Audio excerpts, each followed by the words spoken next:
Now let us see Unit 7 Money Brain Teaser question number 5.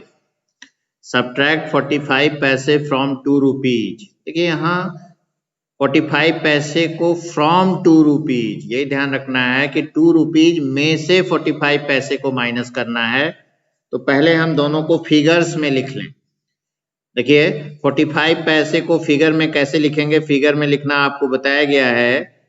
That can be written as rupees, rupees में कुछ नहीं है तो 0 फिर 0.45, 0.45 ये हम पहले फिगर्स में लिख लिए 45 पैसे को। इसी तरह से 2 रुपीज को भी फिगर्स में लिख लें। देखिए 2 rupees can be written as rupees 2.00।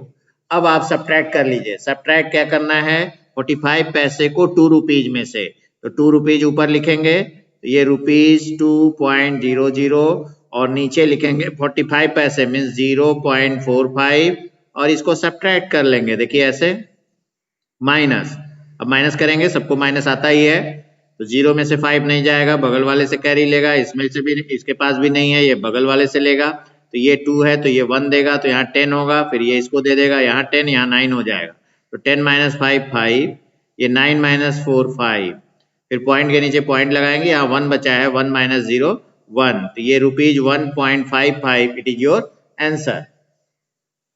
Now question number 6. From a book fair, Arun purchased 3 books costing him rupees 15.50, rupees 26.50 and rupees 5.50. If he pays rupees 50, how much balance will he get back? देखिए यहाँ पे आपको general सोचना है कि अगर हम shopkeeper के पास गए, आप मान लीजिए आप 20 रुपीज, आप मान लीजिए सामान पहले खरीदे, ठीक है, आप मान लीजिए 5 रुपए का एक पेन खरीदे, 10 रुपए की एक कॉपी खरीदे और जो है 20 रुपए का मान लीजिए कोई बुक खरीदे और शॉपकीपर को 50 रुपीज का नोट दिए, तो वो कितने रुपीज आपको वापस करेगा? तो पहले आप क्या करते हैं, पहले सोचते हैं कि हम जो जो सामान लिए हैं वो कितने का सामान हुआ, कुल कितने का सामान हुआ। तो कुल कितने का हुआ मतलब वो प्लस कर लेते हैं कि 5 रुपीज का पेन लिए हैं तो 5 प्लस 10 रुपये की कॉपी लिए हैं तो प्लस 10 किए, फिर 20 रुपीज का बुक लिए हैं तो प्लस 20 किए, तो पूरा प्लस कर लिए तो देखे 35 आया। अब हम 50 रुपीज दिए शॉपकीपर को तो कितना वापस करेगा, तो आप 50 में से 35 को अगर हम माइनस करते हैं तो पता चल जाएगा 15 रुपीज। तो वही चीज यहाँ पे है, सेम चीज है, ठीक है। आप इसको देखकर घबरा जाते हैं, क्या करना है, आप जनरल सोचा करें कि अगर यही चीज मेरे साथ होती है, ऐसे सिचुएशन आता तो हम क्या करते। तो वही चीज यहाँ पे है। देखिए बुक फेयर में अरुण ने 3 बुक खरीदा, एक का कॉस्ट है रुपीज 15.50, दूसरे का है रुपीज 26.50 और है तीसरे का 5.50। तो तीनों का हम टोटल कर लेंगे कि तीनों बुक मिला के कितना कॉस्ट हुआ, तो 15.50 प्लस 26.50 प्लस रुपीज 5.50, लिखने का ध्यान रखेंगे। देखिए 0.50 5 पॉइंट और फिर प्लस करना है आपको, फिर ये प्लस किए 0, 5 5 10 प्लस 5 15, 5 कैरी 1 और यहाँ कैरी 1 दिए तो 5 और 1 6 और 6 12 और 5 17, 7 कैरी 1 2 और 1 3 और 1 4, तो रुपीज 47.50 टोटल आया, रुपीज 47.50, इतने का वो बुक खरीद लिया।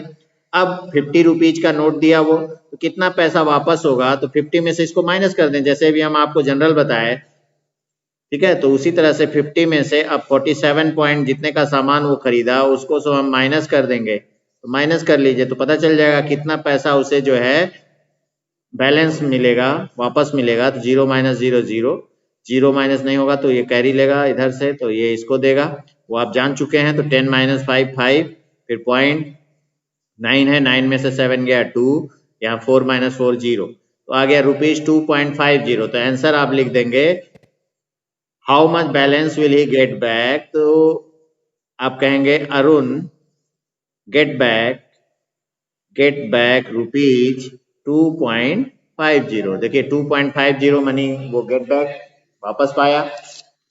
अब आइए देखिए question number 7. Peter purchased the following item from the supermarket toilet soap rupees 24.00, shaving cream rupees 52.50, toothpaste rupees 47.50, hair oil rupees 76.00, cold cream rupees 92.50. Then prepare a cash memo and find the total amount paid by him. एक cash memo कैसे तैयार करते हैं इसको ध्यान दें। इसके लिए आप जो है इस तरह से एक बॉक्स बनाते हैं, देखिए ऐसे कैश मेमो बनाना है आपको तो इस तरह से, और यहाँ ऊपर में जो है लिख दे कैश मेमो, कैश मेमो, फिर यहाँ शॉप का नाम, किस दुकान से सामान खरीद रहे हैं उस दुकान का नाम रहता है। तो यहाँ पे दिया है सुपर मार्केट, तो यहाँ लिख दें आप सुपर मार्केट, सुपर मार्केट।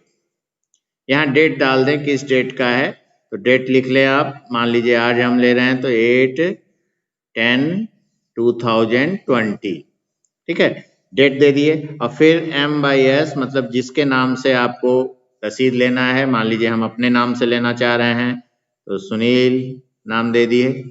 अब यहाँ पे देखिए क्या क्या भरते हैं, तो आप लिखते हैं पहले सीरियल नंबर, फिर आइटम, सेकंड में होता है आइटम, अब फिर आइटम के बाद क्वांटिटी, कितना क्वांटिटी में आप ले रहे हैं, तो ये हो गया क्वांटिटी, फिर उसका रेट पर, ठीक है, रेट पर आइटम, एक आइटम का कितना रेट है वो लिखते हैं। उसके बाद अमाउंट, ये आता है अमाउंट, अमाउंट में दो चीजें आप लिखें, रुपीज और पैसे, कितने रुपीज कितने पैसे का है, इस तरह से आप बनाते हैं। तो पहले सीरियल नंबर मान लीजिए यहाँ 1, देखिए यहाँ कह रहा है टॉयलेट सोप, पहला आइटम है टॉयलेट सोप, तो यहाँ लिखेंगे आप टॉयलेट सोप।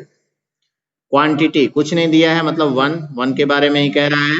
रेट है रुपीज 24.00। यहाँ देखिए अमाउंट में क्वांटिटी और रेट को मल्टीप्लाई करते हैं, तो यहाँ 1 है तो 1 इंटू इतना करेंगे तो वही आएगा, ये ध्यान रखना है। यहाँ तो 1 आइटम का है तो 24 रुपीज 0 पैसे।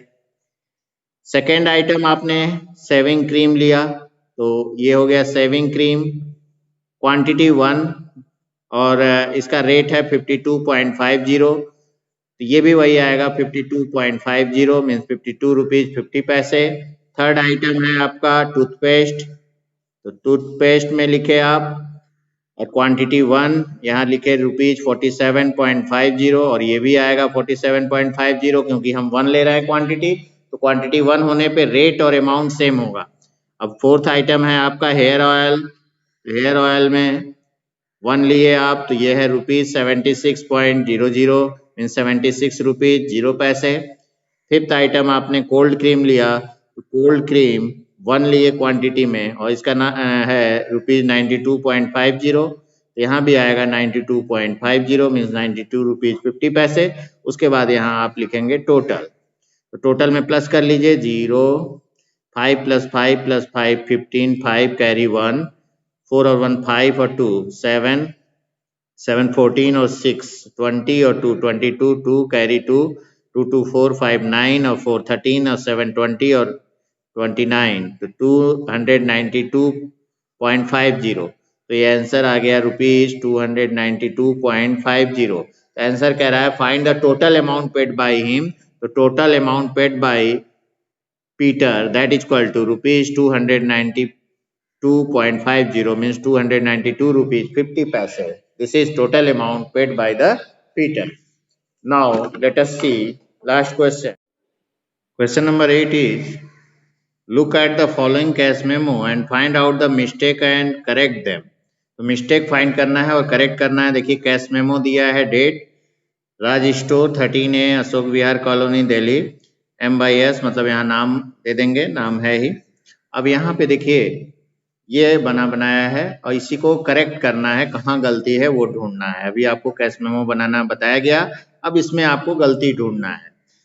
सीरियल नंबर 1 2 3 4 ठीक है, आइटम है आइसक्रीम, बॉल, पेन, क्रेयॉन्स, ये ठीक है, क्वांटिटी उसका ये भी ठीक है, रेट जो दिया है यहाँ तक तो कोई गलती नहीं होगी क्योंकि जो दिया है वही लिखे हैं। अब क्या रेट है हमें पता है नहीं, खैर जो लिखा है वो सही ही है। अमाउंट में गलती हो सकती है, यही ढूंढना है। तो देखिए हम आपको बताएं अमाउंट कैसे निकलेगा, क्वांटिटी मल्टीप्लाइड बाय रेट। अभी आप जो बनाए थे उसमें आपका जो है क्वांटिटी 1 था और रेट जो था तो दोनों का सेम आया था, 1 से मल्टीप्लाई करने पे वही आता है। तो यहाँ पे आप देखिए 25 है रेट और क्वांटिटी 2, तो 25 इंटू 2 करेंगे 50 आएगा, तो 50 रुपीज, ये सही है।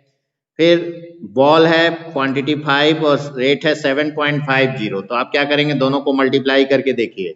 देखिए 7.50 मल्टीप्लाइड बाई 5, 5 0 जा 0, 5 5 जा 25, 5 7 जा 35 और 2 37.50 मीन्स आना चाहिए था 37.50 और यहाँ क्या दिया है 35.00, मतलब यहाँ पे मिस्टेक है, ये मिस्टेक है आपका। यहाँ पे कितना होना चाहिए था 37.50, मतलब 37 रुपीज 50 पैसे यहाँ पे होना चाहिए था, और ये मिस्टेक है, यही 37 रुपीज 50 पैसे होना चाहिए था। तो एक मिस्टेक आपने ढूंढ लिया। आगे देखते हैं, पेन है 3 और 10 रुपीज, तो 10 3 जा 30 रुपीज, सही है। 1 है क्वांटिटी और 45.50, यहाँ भी 45 रुपीज 50 पैसे, ये भी सही है। मीन्स केवल यहाँ मिस्टेक है। अब ऐड करते हैं, मिस्टेक सही करने के बाद ये 0, 5 और 5, देखिए 5 और 5 जो है 10 होगा यहाँ पे, तो 5 और 5 10 मीन्स 0, ये 0 होगा। और फिर 7 और 1 8 और 5 13, 3 होगा, कैरी 1 6 और 3 9 और 3 12 और 4 16, 163.00 ये होना चाहिए। तो यहाँ भी मिस्टेक है आपका, 163 होना चाहिए, यहाँ 160 दिया है, ये दो जगह मिस्टेक है आपको। ये टोटल में मिस्टेक हुआ और ये 35 रुपीज मिस्टेक हुआ। तो इसको आप सही करने के लिए ये मिस्टेक हुआ करेक्ट सही कर लेंगे। इस तरह से आपको यहाँ चेक करना था, तो एग्जाम में आ सकता है कि करेक्ट करिए, तो आप बताएंगे कि यहाँ टोटलिंग मिस्टेक, टोटल होना चाहिए 163 रुपीज, और यहाँ पे बॉल पेन का जो है कॉस्ट में अमाउंट मिस्टेक है, 5 खरीद रहे हैं तो 5 इंटू 7.5 जब करेंगे तो 37.50 आएगा, यहाँ 35 दिया है, तो ये मिस्टेक है।